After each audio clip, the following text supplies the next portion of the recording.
teaching elders. So Lissa Allgood is the transitional executive in the Presbytery of Cincinnati. And Lissa, I welcome you. I'd love for you to just share a little bit about your background, because you've got one of the most interesting backgrounds of anybody I've ever met.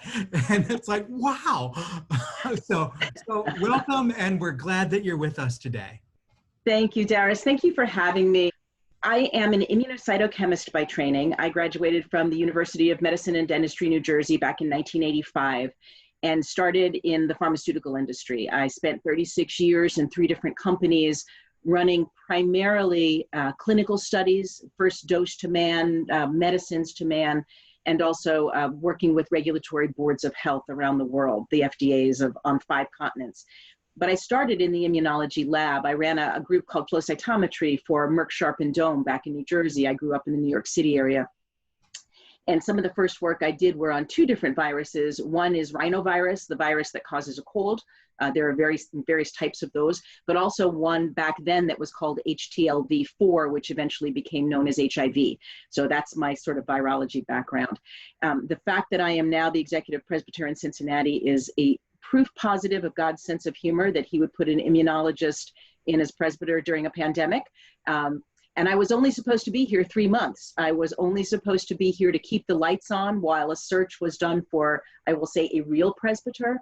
And 18 months later, I'm still here. So we'll just see where God is going to take this. And I'm perfectly willing to go along for the ride. But Darius had asked me to talk a little bit with you about coronavirus. He sent some questions in advance, and I've done a little bit of background work on what South Florida looks like today. So I'm going to take you through a very quick, and I apologize for the rapidity of the information. It is overwhelming, but there are other videos, and I know this one is being recorded, so you can go back and listen. And I'm also happy to take questions if you want to email later. I'm perfectly happy to give whatever resources I can. So coronavirus is not unusual. There are actually 7 different types of coronavirus. 4 of them cause common cold, just like the rhinovirus does. And they're pretty benign. We've had 2 other pandemics with coronavirus types. One was SARS that came out of Singapore. The other was MERS that came out of the Middle East. Both of those were more deadly than the current coronavirus that we've got, but far less infectious. And so those pandemics, if you will, sort of petered out much faster than this one will. This one is a nasty little virus, and I will just say that up front. This is not a virus you want to mess with. And as I go through some of the symptoms and some of the fatality rates and the sequelae, you'll understand why. This coronavirus is about 3 times more infectious than any other respiratory virus. It is airborne. There are some surface transmissions, and we'll talk about that a little bit, but really this is a virus that is breathed in. And it's spread way faster in the United States than anywhere else. Our infection rate in the United States is about 15 times that of any other country in the world. We have not got this under control, not in any way, shape, or form. Part of what makes this virus a little scary is the way that it spreads. So you've heard probably some of these, that 40% of the people who are actually infected with the virus have no symptoms. They are asymptomatic. And so you don't always know who you're sitting across and whether or not they are infectious. Just about 2 weeks ago, another piece of data emerged. We had been saying that people who will develop symptoms are infectious for 2 days before the symptoms develop. It turns out that people can be infectious for up to 8 days before they develop symptoms. So again, even those who have symptoms have a longer and more highly infectious period before those symptoms even develop, and you don't know because they're not exhibiting symptoms, they've not yet been tested. Just 2 days ago, another piece of data came out that may actually explain why the community spread in the United States has been so high. And it's this: young children have 25 times more virus in their airways than adults who are hospitalized. And children rarely develop symptoms. Only those who have pre-existing medical conditions or severe asthma really develop symptoms of any kind. So it turns out that probably young children are our biggest vectors in our society. Most of the community spread that you're seeing now is not, it's not protests, it's not in the hospitals, although there are hotspots certainly in hospitals and nursing homes and prisons. Most of it is through community spread, small weddings, small bridal showers or baby showers, 4th of July backyard barbecues, and you're going to start to see it in the schools. Of the 15 colleges that I've been following, and 3 of them are here in Cincinnati, they've already had hotspots. Kids are partying, the dorms have had hotspots, individual classrooms have shown hotspots, and so this is a highly, highly infectious virus, not one to mess with. The other sort of quirky part of this, and we've heard about 6 feet of separation, right? There are 2 factors that will indicate how likely it is you will be infected: the number of virus particles you're exposed to, but also the length of time that you're exposed to those virus particles. It turns out for this virus, because it is so infectious, that you only have to be in front of someone for 15 minutes before you have hit the peak of the potential to be infected. So if you think about being back in a sanctuary, even for 30 minutes, you have been infected at the maximum point at 15 minutes in, at halfway through. So again, definitely not a virus to mess with. As of yesterday, we had about 23 million infected globally. We have about 6 million infected in the United States. That's about a quarter, more than a quarter. Just not a great situation. In terms of symptoms, the symptoms are long lasting. Again, unlike any virus that I've ever seen, that is not a virus that stays in your body. We're not sure what COVID does. We don't know if it's going to become latent. So if you think about chickenpox, that stays in your body after you've been infected and reemerges later as shingles, it's entirely possible that coronavirus could be the same. It's also not known whether, once you've had coronavirus and you've recovered essentially, whether or not you can be reinfected. The immune response to this virus is weak and very short-lived. And just this morning, the Journal of American Medical Association came out with a study that said they really cannot correlate antibody titer, whether you've got antibodies in your system, with any measure of recovery with any degree of certainty. They just do not correlate. So the initial symptoms tend to be those that you've heard: fatigue, anything that sounds like a normal flu, fatigue, chest pain, joint pain, shortness of breath, fever, cough. But there's also cognitive function, dysfunction rather. There's a loss of taste, a loss of smell that indicates the virus is getting into the central nervous system, and we'll talk about that again. This can lead to, particularly in the elderly and people with underlying medical condition, acute respiratory failure, a cytokine storm, which is a hyperimmune response, and there are reasons for certain individuals having a hyperimmune response to this virus. That actually can cause sepsis and multiple organ system shutdown. One of the scary things that this virus does is it causes clots in the small blood vessels, which means it leads to stroke. It leads to permanent neurological dysfunction. It can lead to multiple organ failure. So I know I'm being scary, but there's a reason to be scary. The fatality rate for this virus is actually not high. It's only 1%, but I say 1% guardedly because that's still a lot of people. That's 10 times more than a general flu. It's about 5 times less than something like Ebola. Ebola now has a vaccine. HIV does not have a vaccine, but it has a number of very good treatments, and so those fatality rates have actually come down over time. While fatality is low, morbidity is very, very high. So with every one fatality, another 19 people will be hospitalized for long-term, and many of those will be on ventilators. Another 18 people will suffer permanent or long-term cardiac damage. This virus has been shown to get into heart muscle, and that, in conjunction with a shutdown of blood to the heart, can lead to significant damage.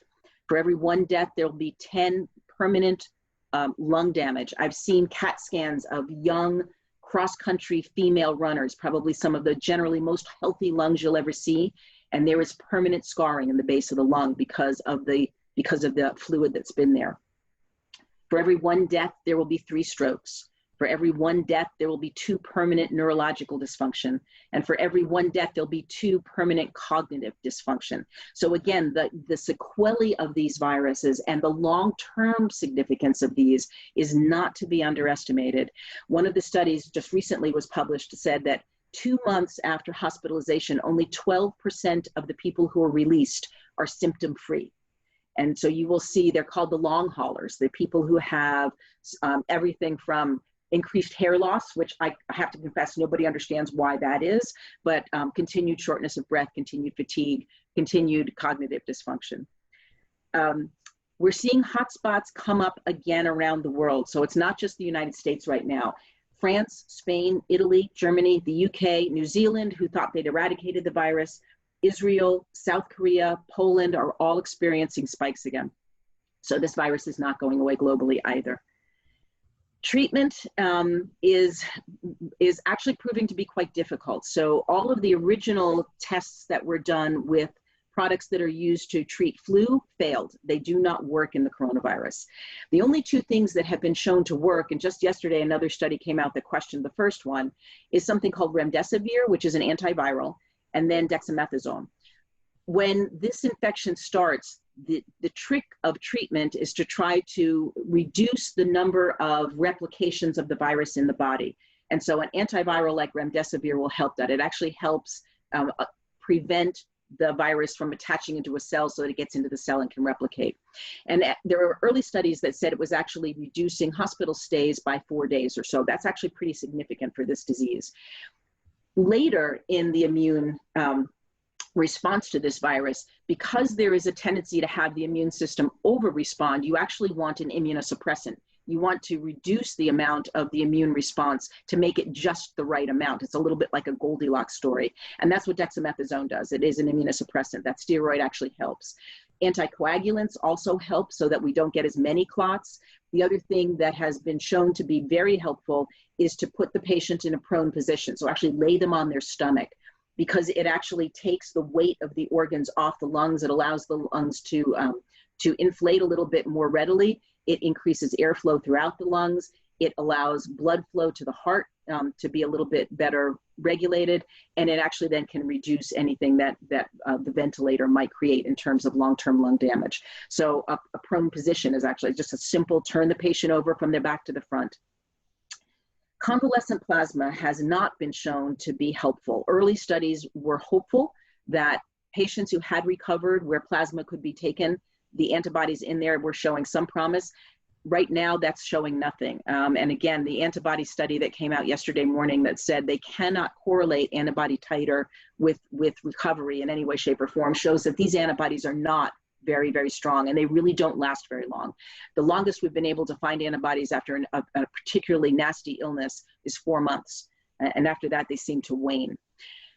So what does that mean for vaccination development? Well, right now, there are about 150 different vaccines in various testing stages. In clinical trials, there are 3 stages, 1, 2, and 3. The first one is very, very few patients to look at safety to make sure there's nothing overt that's going to happen. Phase 2 is about 100 patients to really look at what's the right dose, what's the additional safety signals that you want to look for. And then phase 3 is tens of thousands of patients to really look at efficacy and safety. There are 7 right now that are advancing into phase 3, all from major companies whose names you'd know. Back in March, the United States government started to seriously fund some of these companies in a project called Operation Warp Speed. It was done under the aegis of the National Institutes for Health and CDC. There were 5 companies in it, now there are 7. 2 of these vaccines are what's called messenger RNA vaccines. This virus is literally a sack of fat with protein spikes. You've all seen the scary pictures. Those protein spikes are what attaches to a cell that allows them to inject the genetic material into the cell so that it will program replication. That genetic material for this virus is messenger RNA. So what these 2 companies, it's Moderna out of Boston and Pfizer, both big companies in the United States, they've taken small snippets of the coronavirus mRNA that are not virulent. They don't cause disease, but they do cause infection. So you can basically infect a cell with a non-disease calling version of the mRNA.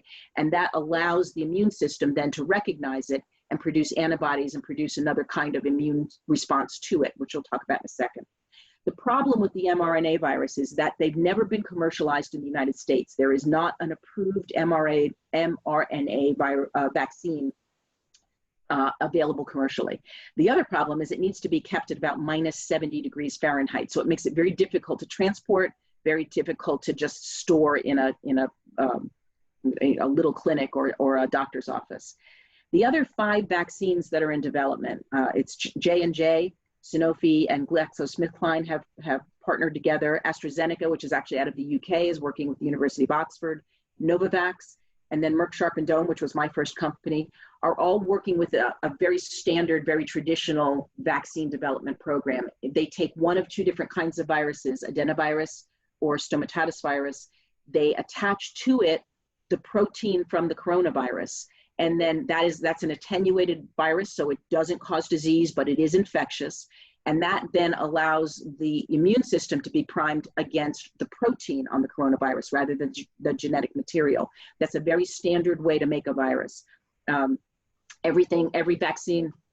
Standard way to make a vaccine. Every vaccine you've ever had is that kind of vaccine. Mumps, measles, rubella, the flu virus, anything like that, shingles virus, the HPV virus, or all that kind of technology. They are all also just about to enter or are in phase 3.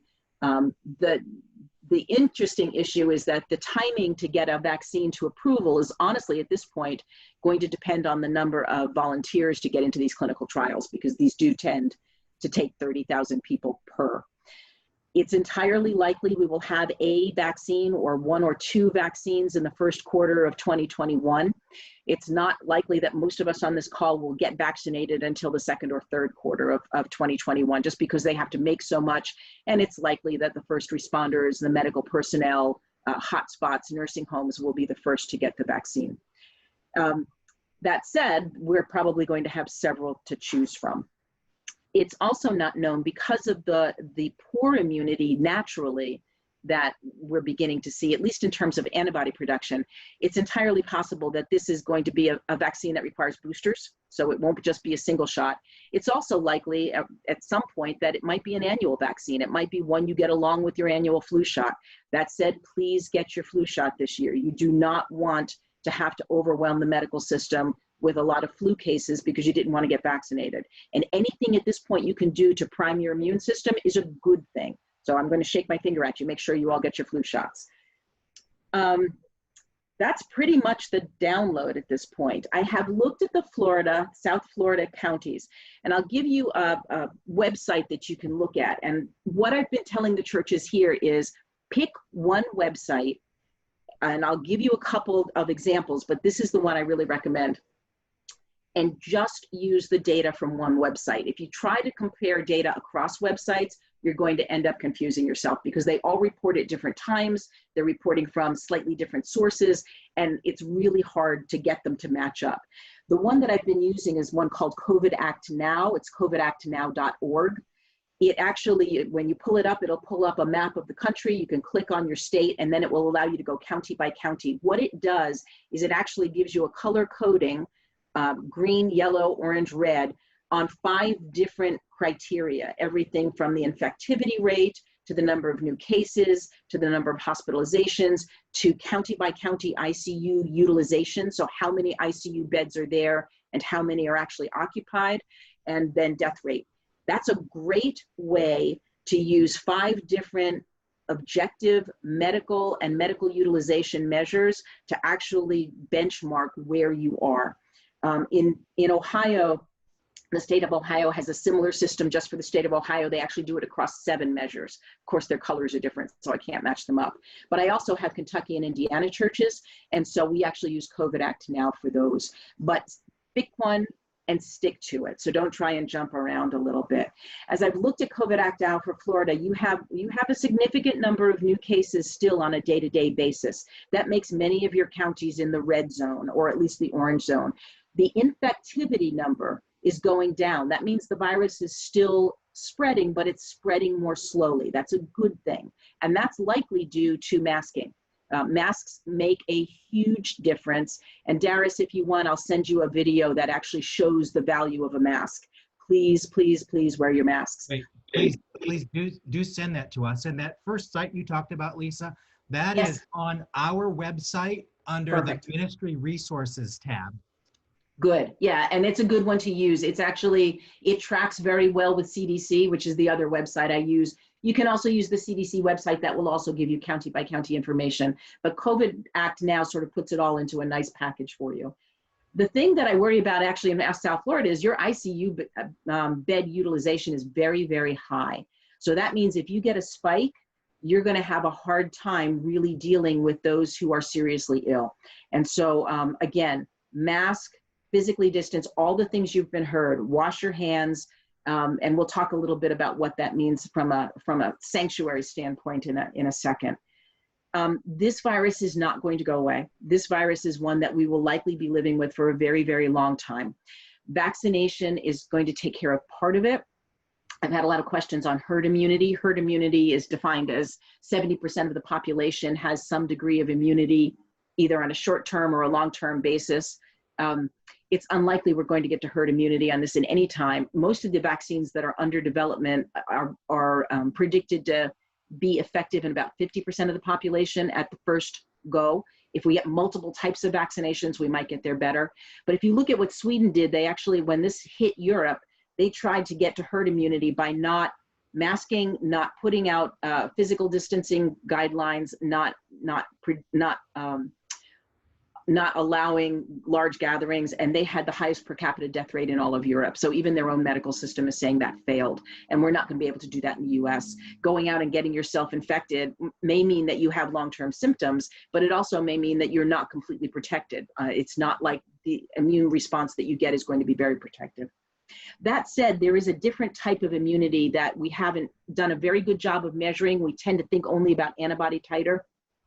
And that's the cellular type of immune system that you have. There are two types of something called a T cell. It comes out of the thymus, that's why. And so the T cell response with both the vaccines and with the native viral infection has actually been fairly strong.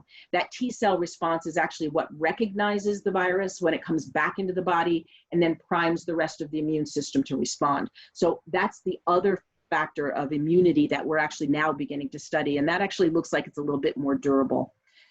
The other part, though, that's a little scary, and I forgot to talk about this when I was talking about all of the other organ systems that are affected. We've now found in the last couple of weeks that it affects both the pancreas, which means it can cause diabetes, even in people who didn't really have a predefining diabetic potential. It's also now shown to get into the thyroid, which means it can affect your metabolism and your growth if you're a young person, and your body temperature regulation. So it just gets in everywhere. It's really scary. What else? Questions? I'm going to open it up.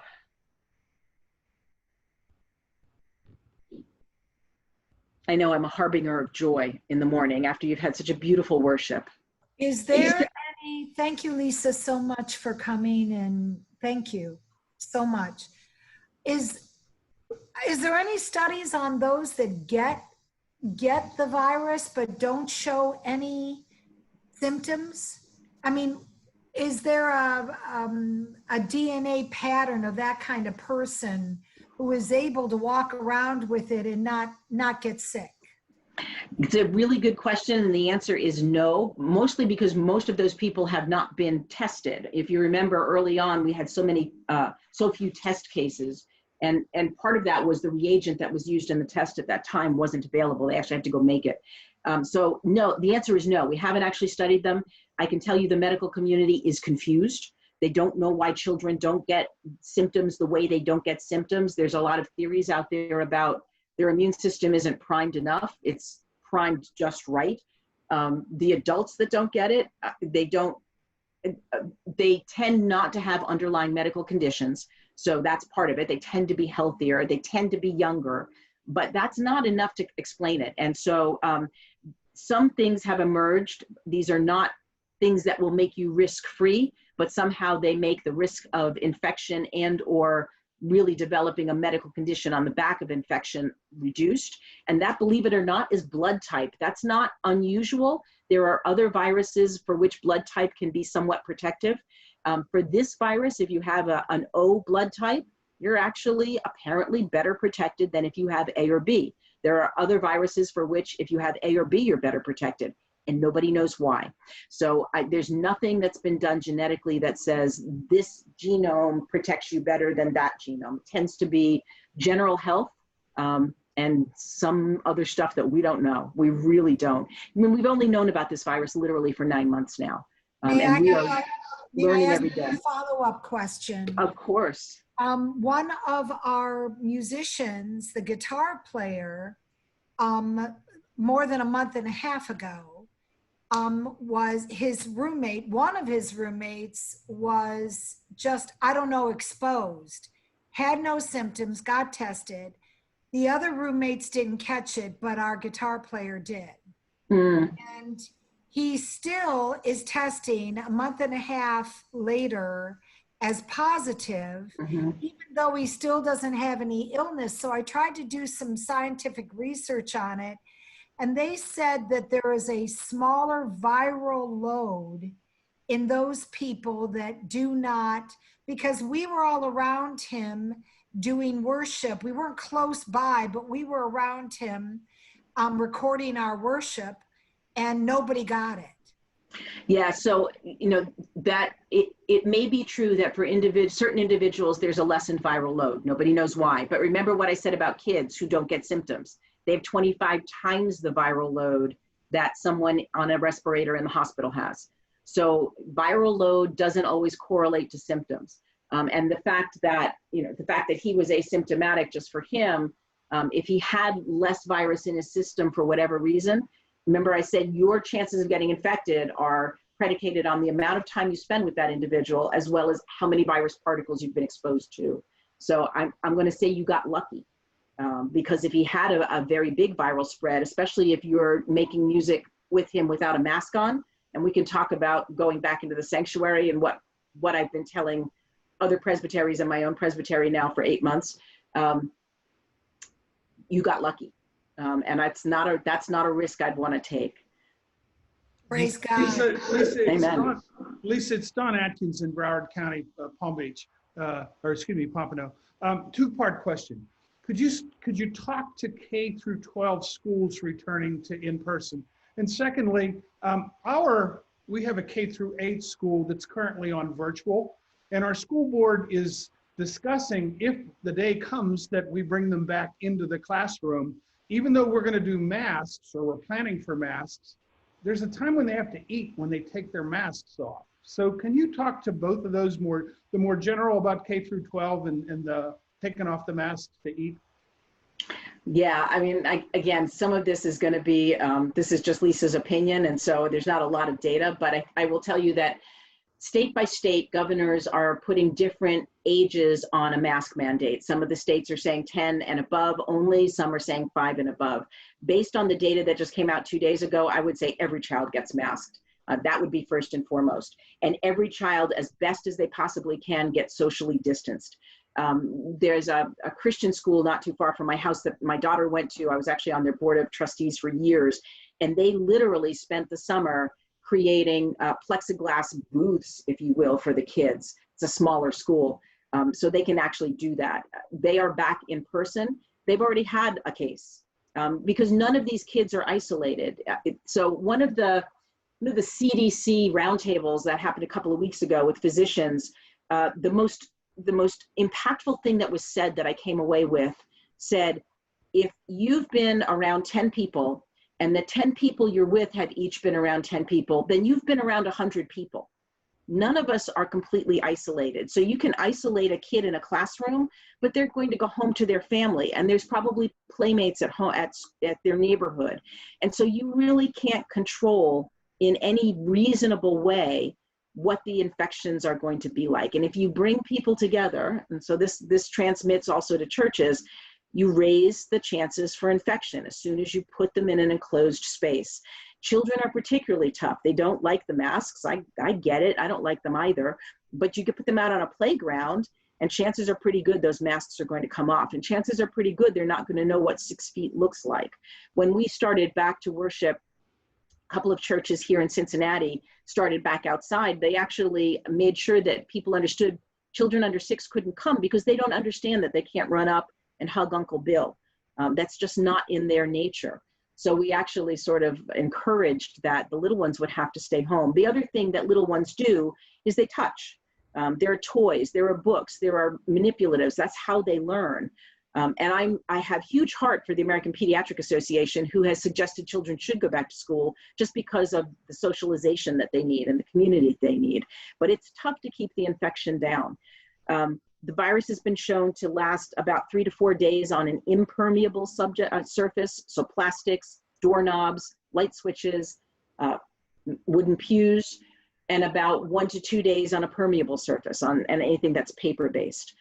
It's really hard to make sure that you're really cleaning a classroom when the kids are in there every day. Same is true with colleges. If you look at, again, the colleges and the way that classrooms are put together and the way dorms are secluded and the way that you can't really socially distance kids who believe they're invincible, you're going to get hot spots. So, you know, I think it's a tough decision. The kids should be back in school for their socialization. They learn better. Not all kids learn well by virtually, because everybody has a different learning style. But it's really tough to contain the infection when you've got people in a room. Does that answer both questions? Yeah, but what about when it's time to eat lunch? You know, what do you do there? So again, you distance as much as you possibly can. You make sure that they have their own lunch. You probably aren't selling lunches anymore. The best thing you can do is reduce the number of times people touch the same thing. So you don't want kids with trays taking food off of a counter. You probably brown bag it, bring their own lunch, keep them secluded. They can't sit with their classmates. They can't sit with their friends. Obviously, you've got to take the mask off.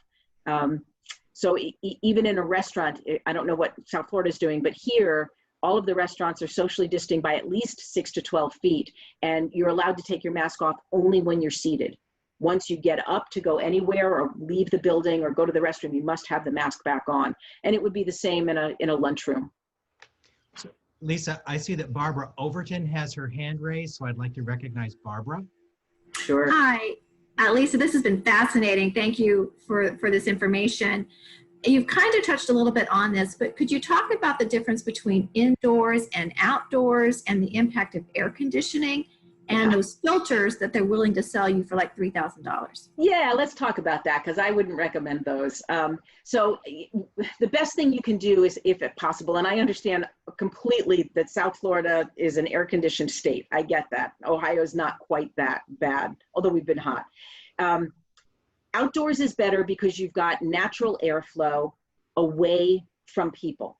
And so I want you to imagine with me that you've got people physically distanced and there's a single source of airflow. Once you get back into a building, think about what air conditioning does. And I've got the same questions here in Cincinnati, but I've got this awesome HEPA filter, or I've got a UV radiation and it cleans the air. Well, that's great for about the first 10 seconds that it leaves the unit, but think about what air conditioning does. It pushes down on the congregation and then circles around before it gets taken back up into a return and then goes back through the system again. Once you've got the air down and it's circling around, basically what you're circling around is exhaled, potentially infected air. That filter is not going to do anything once the air is down in the sanctuary. And so there's been a study out of Wuhan. There's also been, that was the original study. There's also now been 2 more in the United States in restaurants with no natural airflow and a closed space with an air conditioner. And you can map the one person who was infected and all of the people around that individual who also got infected because the air was circulating. Even the National Association, I can't remember the acronym, but it's the National Advocacy Group for Air Conditioning, HVAC units in the United States, has said air conditioning and COVID do not mix. That is not a good combination. And so what we've been telling people here, I have very few congregations that are back in the sanctuary. Most of them are outside.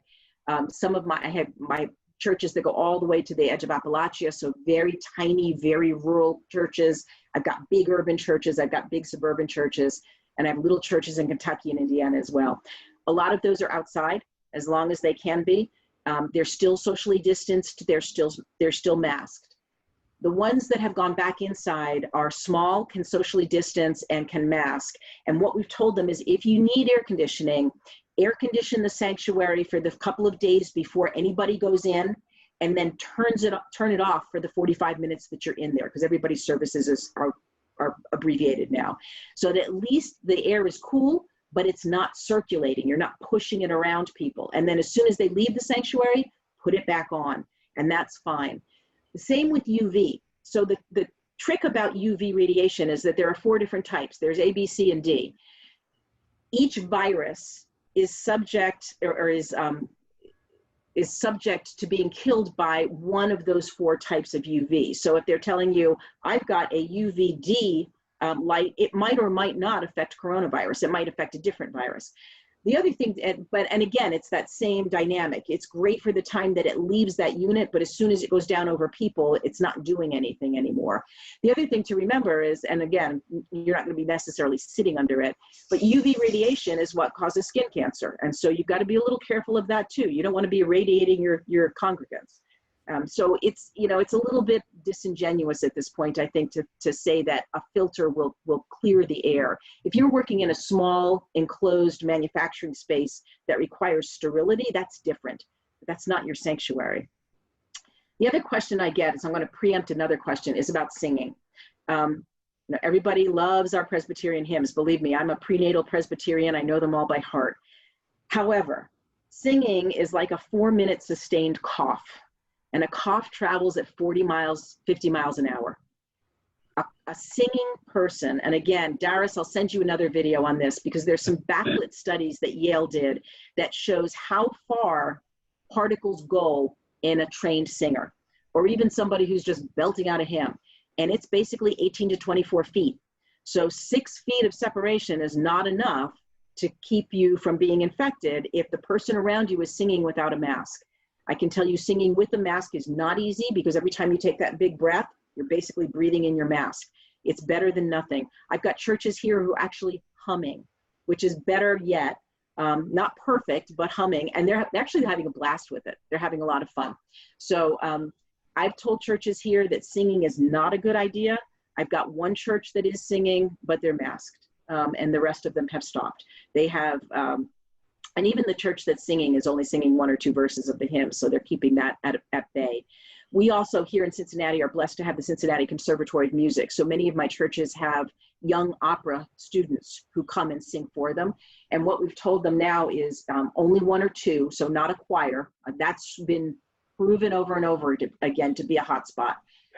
Those young singers are masked for the entire service until they get up to sing. And when they get up to sing, they're 24 feet apart. We're all Presbyterians. Nobody sits in the front row. So we're usually 24 feet apart from the congregation as well. And they actually face slightly away from each other. And they sing a duet, and then they mask and they go back to their seat. And so we try everything we can to keep that any exhaled air from circulating in any way, shape, or form. I have some pastors who have a plexiglass screen now in front of their pulpit.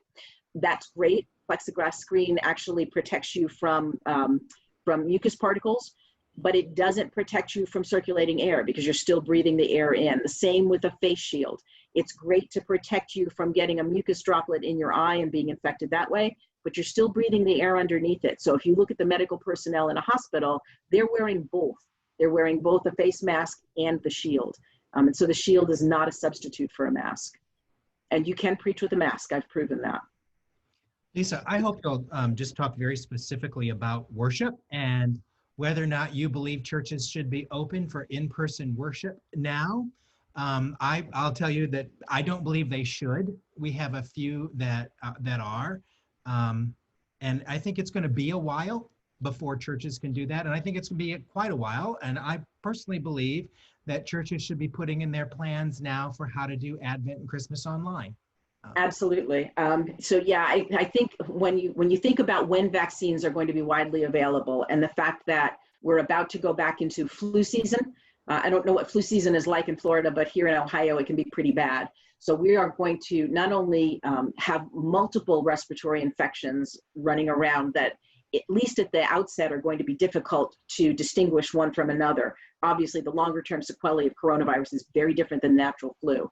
It's going to be a very tough season. And so I've got churches here who have said they're not even going to consider going back until after the first of the year. Some of the bigger churches on the coast, where I come from, New York City, Chicago, San Francisco, have said they're not going back until after Lent. And so actually here in the Presbytery of Cincinnati, we have 11 presbyteries. We are putting together Advent services, full Advent services by presbytery to offer out to the whole synod. both all 4 Advent Sundays, Christmas Eve, we're going to do a Blue Christmas, and we're going to put one together for the Sunday after Christmas as well, because we know it's unlikely that most of our churches will be back in service. And so, you know, do I think churches should be back? Almost every answer I give you is it depends. I've got big churches that can seat 500 that are right now worshiping 50, so physical distancing is pretty easy. You know, they're doing all the right things in terms of masking and not passing a collection plate. The collection plates are in the back so people can put stuff in it and it doesn't get passed around, doesn't get touched. They're using the little individual communion wafer and grape juice, which I know is horrible. It tastes terrible, but that person can pick it up at the back and then they're not multiple touching things. We've taken the Bibles and the hymnals out of the pews. Even if the virus only lasts 1 or 2 days on those surfaces, why risk it? Why have things that people can touch? So if they are using hymns or just printing out hymns so that people can read them, they're putting them in the back so people can pick them up as they go and take them home and throw them away. We've told churches to absolutely, as much as you can, limit the number of places in the building anybody can go. Most of the churches, and I've only got 10 out of 67 right now that are back inside. And they only open up the sanctuary. So everything else is pretty much off limits. There's no fellowship, there's nothing in the kitchen, there's no Sunday school, all of that is done virtually.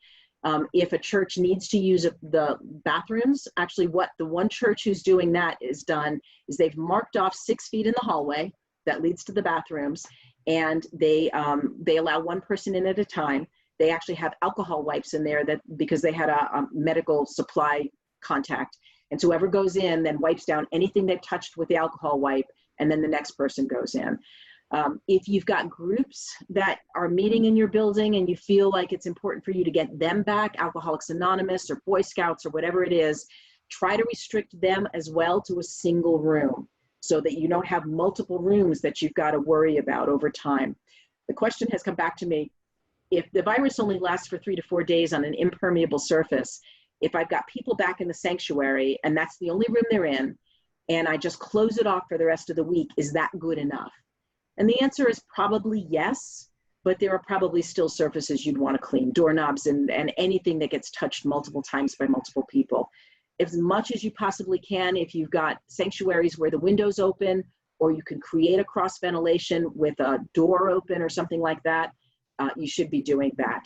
I actually had a conversation yesterday with Peaks and Plains out in Denver. And so they're actually considering how they can do that in the winter.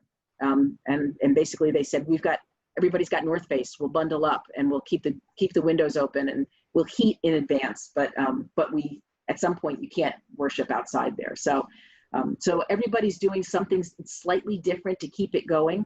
I think if you're anything like the churches that are here, the joyous part of this is that they're worshiping and witnessing to more people than would normally ever cross their threshold when they're doing it virtually.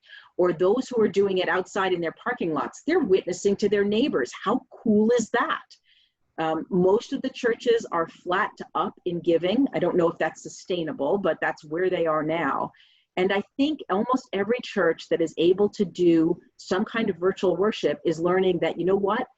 That's witnessing too, and that's actually producing fruit in ways they never imagined. So most of the churches that are being able to do this are going to continue it, even when they're able to go back. And one of the things that we talked about in the presbytery is as soon as that happens, as soon as you're going into a hybrid situation like that, worship, of course, and so thank you for the gentleman who did the sermon on worship is for God first. Worship is for God first.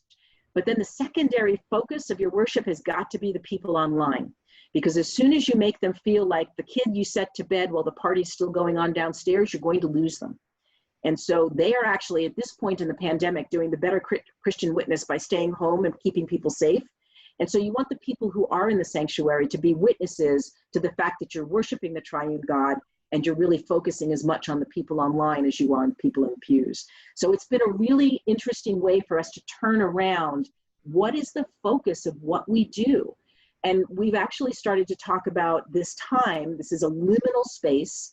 It's that, that space between what we always did and what we're going to live into next.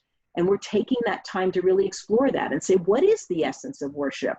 And what is it that we should let go of that we say we always did? And what is it that we're going to take into this new space that we're going? And it's, you know, that's what God has done with generations and generations of his people. I'm going to lead Abram to a new land that I haven't described for you. Trust me. That's pretty much where we are. Thank you. Thank you. I see that Willie has his hand raised and then Kim. So Willie. Sure.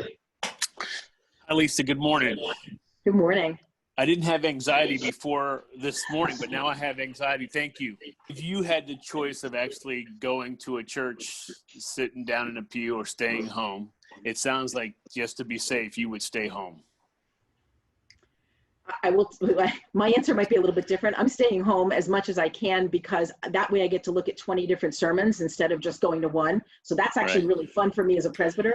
But I will also tell you that my pulpit supply tends to be an older population. And so at this point, I would prefer, even though I'm 63, I would prefer to be the one that's going in to supply a pulpit than sending any of my folks. So I am socially distancing, masked all the time, except when I'm up to preach, and going to as many churches right now as I can to support them. But if I were a congregant, while there's virtual worship available, I would do that. If I were a pastor, I would also make sure that I'm offering other ways to keep in touch, and also other ways to have a devotional life.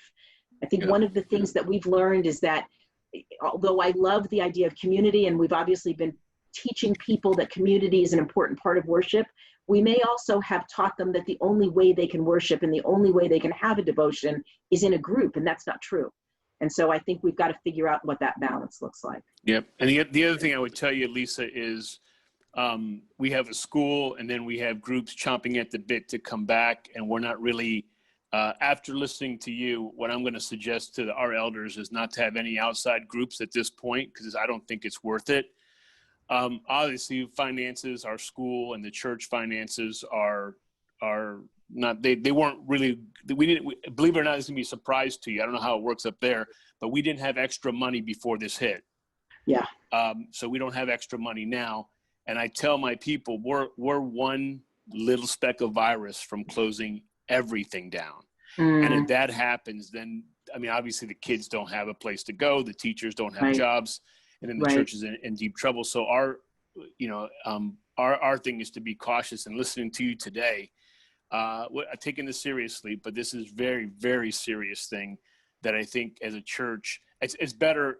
And believe, I'm an extrovert, Lisa. So this virus was made to just kill extroverts. It's doing a good job. Yes, it is.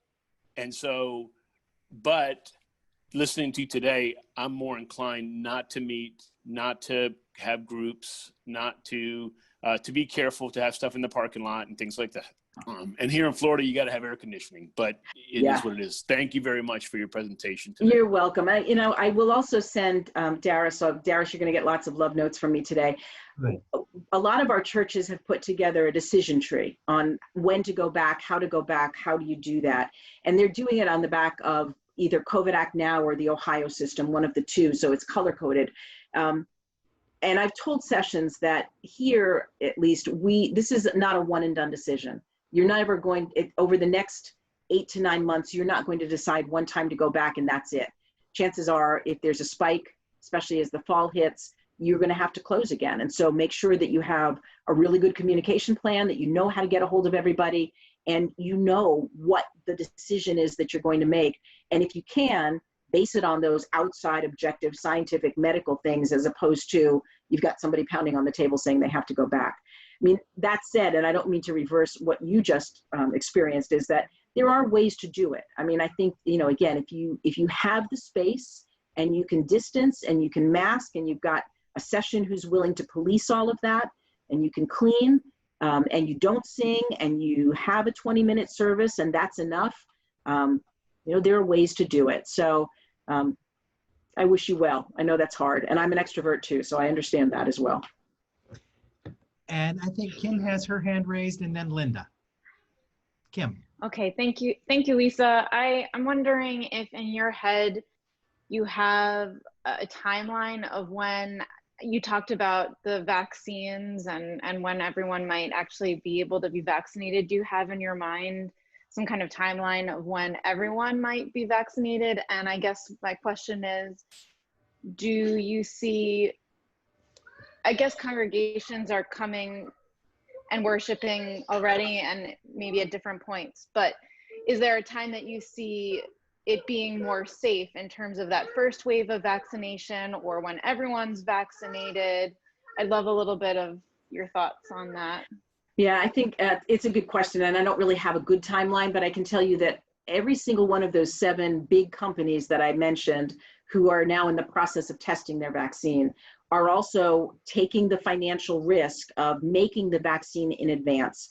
And so Pfizer and AstraZeneca and Novavax already have hundreds of millions of vaccines available. They're just not approved yet.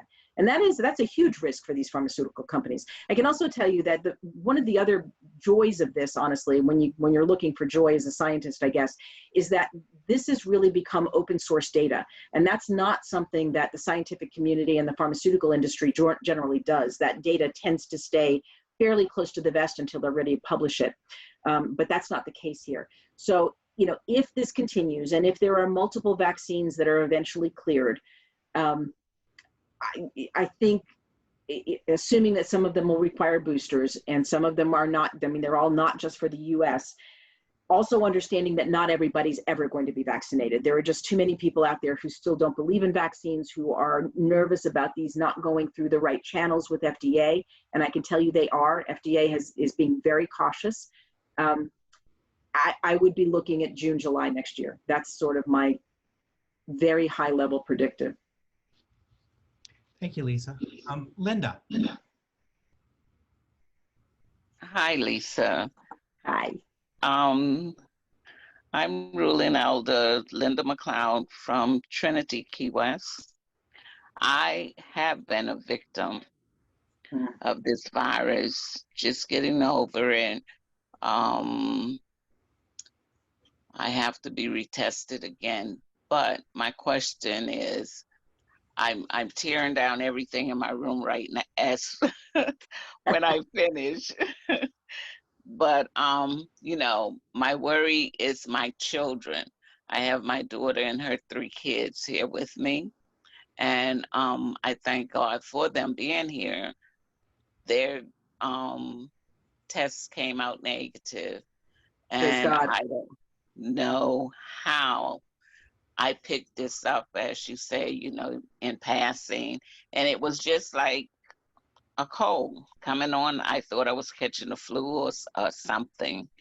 And I happened to have a doctor's appointment, and when he tested me and told me I was positive, so I was like, wanted to jump out my window some days, being locked up in my room.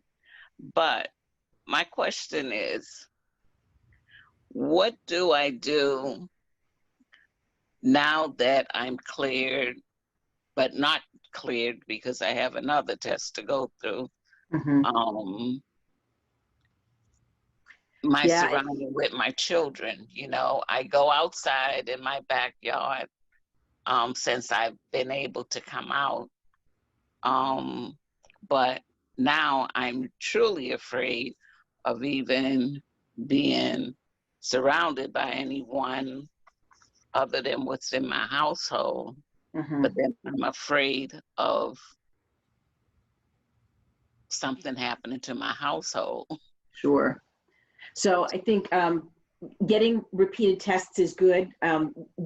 Depending on what the test is, it's not actually, if you keep testing positive for some reason, it's actually not known if you're still infectious. I mean, there really is a lot that's not known about this virus.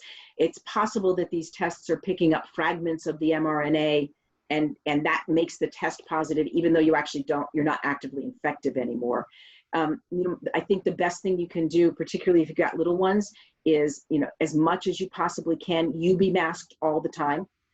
Even in the house, which is not a whole lot of fun. If your daughter can be masked, as much as possible to try and model that to the kids, And if, you know, I don't know how old the children are, but if they can be masked as well, at least until you think you're out of the woods. It's not known if you can be reinfected. It's not, I don't know if your children and your grandchildren have been tested as well. The antibody tests to see if you've had the virus are not particularly good. They're not very reliable. And it's, again, it's not known whether, even if you've got the antibodies, if that means anything. It doesn't necessarily mean you're immune. And so just as much caution as you possibly can. I think if you've got underlying medical conditions, and depending on your age, if you can stay in as much as possible, that's good. If you can just, even if you're going to get outside and take a walk, I would even mask then for you. And I walk my dog 3 miles every morning. I don't mask. I walk at 5 in the morning. There's not too many people out there. But if you're passing people on a sidewalk, chances are you're not with them long enough to infect them or get infected. Does that help? Yes, it helps. And we do wear the mask. I'm in my room right now, so of course I don't have it on. But we do wear the mask, and they have been tested, and their tests came back negative, thank God. Good. Oh, well, and praise God for your recovery. That's a good thing. So I'm going to keep praying for you. Yes. Thank you. Well, Lissa, I just want to thank you so much for being with us today. This has just been great. And I look forward to all that good stuff you're going to send me, and I will share it widely among the presbytery. Good. You know, one of the things that I just really keep saying is that we're in this for the long haul. This is not going to be done tomorrow. And this is, as you say, it's not a one and done decision. We're going to have to keep revisiting this over and over again. And I'm just thankful for the way in which people are working together and experimenting with new forms of worship and doing incredible ministry that a year ago we never would have imagined we'd be doing. And so absolutely, as a bright time for the church. I agree. Yeah. I think we are reforming, truly reforming. And so I think that's a good thing. Amen. So Lissa, thank you so much. You're welcome. Thank you for having me. You all stay safe and be blessed. We are all applauding you, and blessings in your ministry. Thank you. I'll talk to you soon. Very good.